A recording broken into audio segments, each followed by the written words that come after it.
सभी भाइयों को मेरी तरफ से प्यार भरा नमस्कार। और मैं लेके आ चुका हूँ आपके सामने। देख लीजिए, यूपी पुलिस का जो हिंदी का पेपर है वो आपके सामने आ चुका है। ठीक है, तो आज के क्या क्या क्वेश्चन पूछे गए हिंदी में वो देख सेकंड शिफ्ट का हम क्लियर कर लेते हैं एक बार सारा पेपर। ठीक है, ये क्वेश्चन ही थोड़ा आउट हुए, बाकी वाला आगे क्वेश्चन सारे सही आने वाले, टेंशन नहीं लेना है।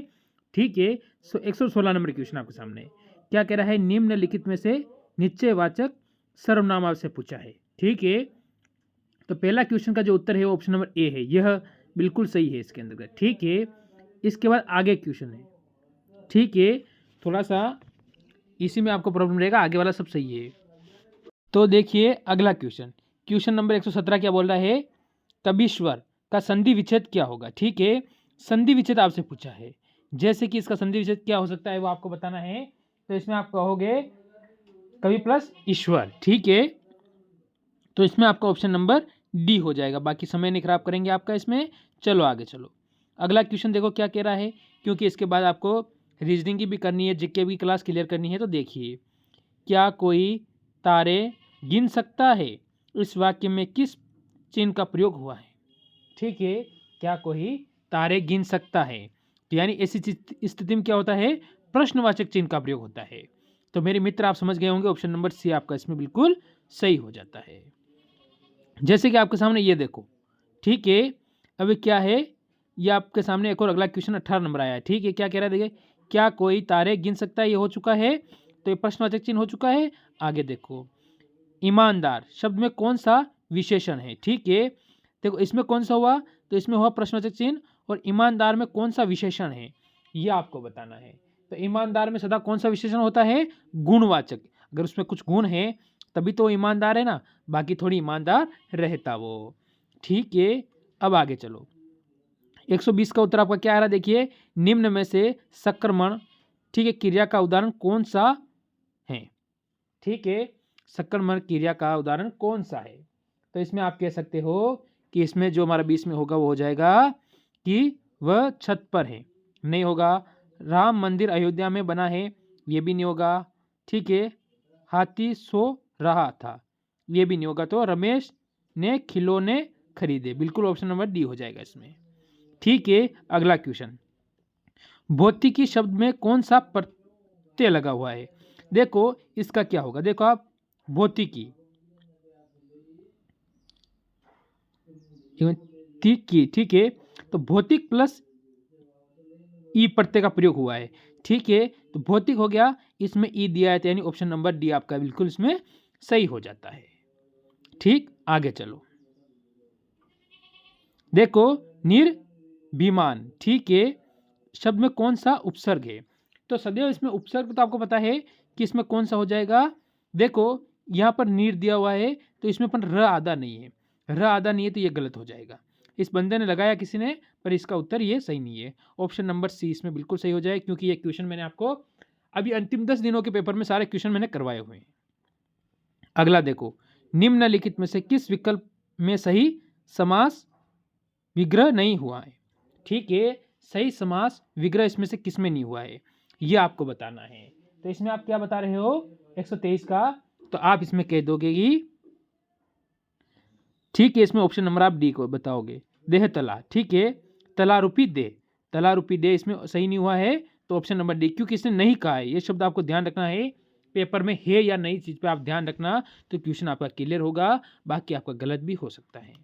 जैसे कि आगे अब आप देख लो, 107 से स्टार्ट हुआ, यहाँ तक 23 तक चला। ठीक है, अब यहाँ 7 आ गया, तो देखो ऊपर नीचे हो गए, उसके लिए मैं पहले बोल चुका हूँ कि पेपर क्वेश्चन ऊपर नीचे है, बाकी क्वेश्चन सारे सही में बताऊंगा आपको। ठीक है, निम्नलिखित में से किस वाक्य के लिए दिया गया शब्द सुगत है। ठीक है, कौन सा इसमें सुगत है हमें ये बताना है।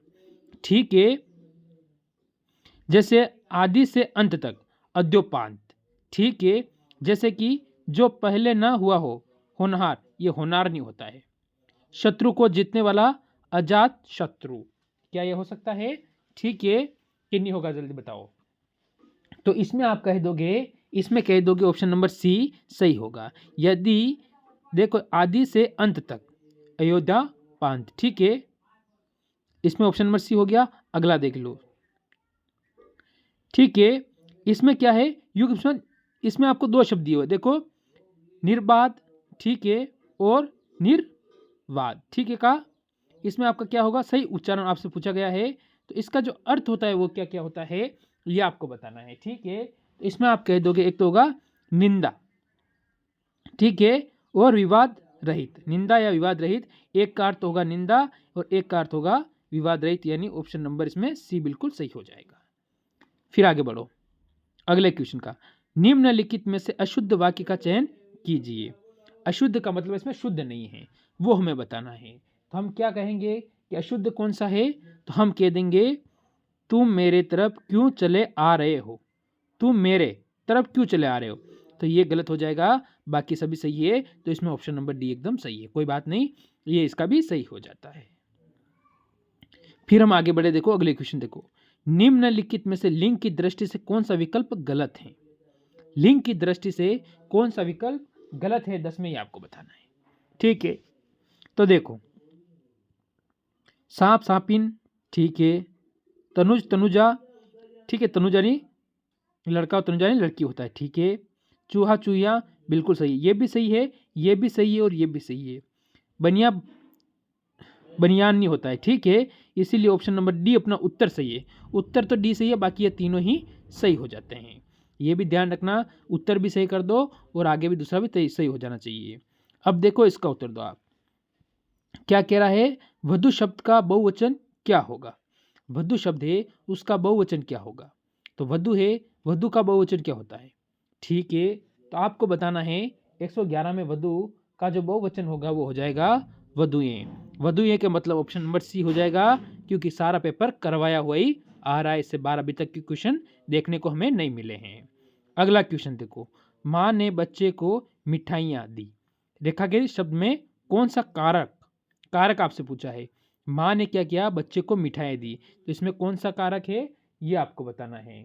तो इसमें भी आप कह दोगे संप्रदान कारक, तो इसमें ऑप्शन नंबर सी पे जाओगे, जो आपका बिल्कुल सही होगा। देखो आगे देखो, निम्नलिखित में से कौन सा शब्द तद्भव है। तद्भव शब्द आपको पूछा है, तो तद्भव कौन सा बताओगे इसमें से, जल्दी बता दो। तो मेरे मित्र आप इसमें तद्भव जो बताओगे किसका, 13 नंबर का, तो आप कह दोगे सी।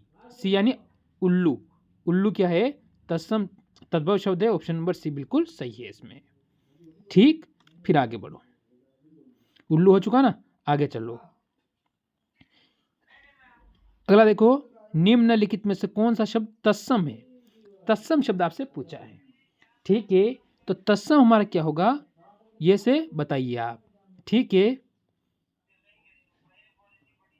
शुष्क, शुष्क का मतलब होता है ऑप्शन नंबर बी। ठीक, ये आपका बिल्कुल सही हो जाएगा। आगे देखो, निम्नलिखित में से चांदनी शब्द के पर्यायवाची विकल्प में है। चांदनी, तो चांदनी का जो शब्द का पर्यायवाची होता है वो कौन कौन सा है ये आपको बताना है। तो इसमें क्या क्या कहोगे आप जल्दी से। एक तो ज्योत्सना हो जाएगा, ठीक है, कुमुदनी, ठीक है, तो ऑप्शन नंबर ए बिल्कुल सही हो जाएगा। ठीक है, चलो आगे चलो। अगला देखो, आकर्षण का विलोम शब्द क्या है। किसी को अपनी तरह आकर्षण करना, तो इस आकर्षण का जो विलोम है वो क्या है। देखो पहला यहाँ 23 तक मैंने पहला करवाए थे, अब आप देख सकते हो यहाँ 24 से स्टार्ट हो चुके हैं। उधर के क्वेश्चन भी मैंने करवा दिए। ठीक है, तो टेंशन नहीं लेना, क्वेश्चन सारे करवाऊंगा, बस आपको पेपर लेके बैठना है कितने सही होते हैं। तो इसमें क्या होगा, आकर्षण का विलोम आपसे पूछा है। ठीक है, तो इसमें डी हो जाएगा, विकर्षण। देखो अगला क्वेश्चन देखो, पंक्ति है सब और विपत्ति का होना। ठीक है, सभी और क्या होना, विपत्ति का होना। इस पंक्ति का आपको लोकोक्ति है, इसमें निम्नलिखित में से कौन सा होगा। जो लोकोक्ति दी गई है इनमें से कौन सा इसका अर्थ है वो हमें बताना है कि सभी और क्या है, विपत्ति होना। तो सभी और विपत्ति होने का मतलब क्या होता है, बी, यानी आगे कुआ और पीछे खाई। जाए तो आदमी जाए कहाँ, पेपर तो हमें देना ही पड़ेगा, क्योंकि आगे खाए क्या है, आगे आगे कुआ और पीछे खाई। फिर आगे चलो, शांत रस का स्थायी भाव है। ठीक है, शांत रस का स्थायी भाव क्या है, शांत रस का स्थायी भाव आपसे पूछा है। ठीक है, तो इसमें कहोगे सी, निर्वेद। ठीक है, ऑप्शन नंबर सी बिल्कुल सही हो जाएगा। आगे चलो, ये हो चुका है। चलो, शिल्पगत आधार पर दोहे से ठीक है, इसमें बताना आपका उत्तर क्या है। छंद आपसे पूछा गया है कि शिल्पगत आधार पर दोहे से उल्टा छंद आपसे पूछा है, सॉरी उल्टा छंद आपसे पूछा है। ठीक है, तो उल्टा छंद इसमें कौन सा है, देखो थोड़ी जल्दबाजी है ना इसलिए, क्योंकि तो इसमें आप एक कहोगे सोरठा। ठीक है, ऑप्शन नंबर ए बिल्कुल सही हो जाएगा, थोड़ी सी जल्दबाजी चल रही है इसके लिए। ठीक है, ये देखो आपसे एक क्या पूछा है, इसमें पंक्ति में अलंकार आपको बताना है। रहीमन पानी राखिए बिन पानी सब सुन। ठीक है, पानी गए न उबरे मोती मासून चुन। ठीक है, मानसून क्या चुनता है, मोती चुनता है। तो अलंकार आपको बताना है, तो इसमें अलंकार कौन सा है। ठीक है, तो जो 28 का हमारा उत्तर होगा वो ऑप्शन नंबर बी हो जाएगा, श्लेष अलंकार। ठीक है, ऑप्शन नंबर बी बिल्कुल सही है। अगला क्वेश्चन, निम्नलिखित में से कौन सा शब्द अनेकार्थी शब्द भेद से संबंधित नहीं है। नहीं हमें बताना है, नहीं का मतलब तो गलत होगा, तो इसमें हमारा उत्तर क्या होगा। ठीक है, 29 का जो हमारा उत्तर होगा वो होगा सी यानी मूल्य। ठीक है, देखो भिन्नता हो सकता है, प्रकार हो सकता है, रस हो सकता है, पर मूल्य अलग हो जाएगा, ऑप्शन नंबर सी। आगे चलो, गाय ये क्या मीठा दूध देती है। ठीक है, मीठा है, गाय मीठा दूध देती है। बहुत सारे पे क्या लाइनें खींच रखी ना, तो सही दिखता नहीं है। ठीक है, तो इसमें हमारा उत्तर क्या होगा, तो वर्तमान काल होगा इसमें। ठीक है, तो इसमें ऑप्शन नंबर ए आपका बिल्कुल सही हो जाएगा। ठीक, चलो आगे चलो, अगले क्वेश्चन का उत्तर दो। उमा से पढ़ा नहीं जाता, इस वाक्य में कौन सा वाच्य है कि उमा से पढ़ा नहीं जाता। ठीक है, सारे क्वेश्चन मैंने करवाए हुए दिख रहे हैं, सारे क्वेश्चन मैंने भाववाच्य होगा, भाववाच्य यानी ऑप्शन नंबर ए बिल्कुल सही हो जाएगा। अब यहाँ पर देखिए इसमें से कोई नहीं, इसने टिक कर दिया तो गलत है, आप ध्यान रखना है। देखो अगला क्वेश्चन, कान पर जू न रेंगना, मुहावरे का आपसे अर्थ पूछा है। ठीक है, तो इसका आपका उत्तर क्या होगा। मुहावरे तो आपके गलत होने नहीं चाहिए। ठीक है, कुछ असर ना होना। ठीक है, कुछ असर ना होना, इसमें ऑप्शन नंबर ए बिल्कुल सही हो जाता है। चलो आगे चलो, वह बिल्कुल थक गया है। ठीक है, वह बिल्कुल थक गया है, इसमें क्या है, इस वाक्य में कौन सा क्रिया विशेषण है। ठीक है, कि बिल्कुल क्या हुआ, थक गया है। ठीक है, तो इसमें कह दोगे आप परिणामवाचक क्रिया विशेषण, ऑप्शन नंबर ए बिल्कुल सही है। फिर आगे चलो, अगले क्वेश्चन का उत्तर दो। इसका देखो, निम्नलिखित में से मृद, ठीक है, मृदु शब्द का पर्यायवाची शब्द कौन सा होगा। दो यहाँ, ठीक है, ये आपको ध्यान रखना है। मृदु शब्द का पर्यायवाची क्या होगा, तो आपको बनाए कुल। ठीक है, या किनारा भी हो सकता है, इसमें ऑप्शन नंबर सी हो गया है। आगे चलो, इसका उत्तर दो। 40 नंबर का आपका उत्तर क्या आ रहा है, दिन और दिन का सही अर्थ आपसे पूछा है। ठीक है, तो इसका अर्थ क्या होता है, तो आप यहां से कह दोगे इसका जो अर्थ होगा 40 का हमारा वो हो जाएगा सी, दिवस और गरीब। ठीक है, दिन का मतलब दिवस होता है, दिन का मतलब गरीब होता है, तो ऑप्शन नंबर सी इसमें बिल्कुल सही होगा। अमीर और दिवस नहीं होगा, इसमें गरीब होता है। अगला देखो, इसका उत्तर दो। आंखों के सामने, इस वाक्य के लिए निम्नलिखित में से सही शब्द क्या होगा। जो आंखों के सामने, आंखों के सामने क्या होता है, प्रत्यक्ष, तो ऑप्शन नंबर इसमें डी कर दो, कहीं देखने की जरूरत आपको नहीं पड़ती है। आगे चलो, पंचवटी निम्नलिखित में से किसकी रचना है। ये तुम्हें पढ़ाया हुआ है आपको कि पंचवटी किसकी रचना है, तो आपको पता है मैथिली शरण गुप्त की है, ऑप्शन नंबर सी कई बार मैंने करवाया हुआ है। अगला क्वेश्चन देखो, निर्जा करती निम्नलिखित में से किसकी है। निर्जा करती किसकी है, यह आपको बताना है। ठीक है, कोई बात नहीं, अगर आपके ज़्यादा क्वेश्चन सही नहीं हुए तो टेंशन लेने की जरूरत नहीं है, क्योंकि अब आप अगली बार अच्छी तैयारी करना, जो हो गया जो हो गया। बी यानी आप कहोगे कि महादेवी वर्मा की। ठीक है, और आज का लास्ट क्वेश्चन यह सही दिख नहीं रहा, यहाँ पर ले लो। ठीक है, हिंदी भाषा किस भाषा की उत्पत्ति हुई है। हिंदी भाषा किस भाषा से उत्पत्ति हुई है, तो आपको पता है अब ब्रंश यानी ऑप्शन नंबर सी हो जाएगा, कई बार मैं करवा चुका हूँ। ठीक है, तो ये थे टॉप क्वेश्चन आज के। बताओ ना पेपर आपका कैसा लगा, कल के एनालिसिस के साथ मिलेंगे, पर ये ध्यान रखना आपको कि टॉप क्वेश्चन आए हैं, बढ़िया पेपर आया, अच्छा पेपर आया है, और पेपर को लेना नहीं भूलना है।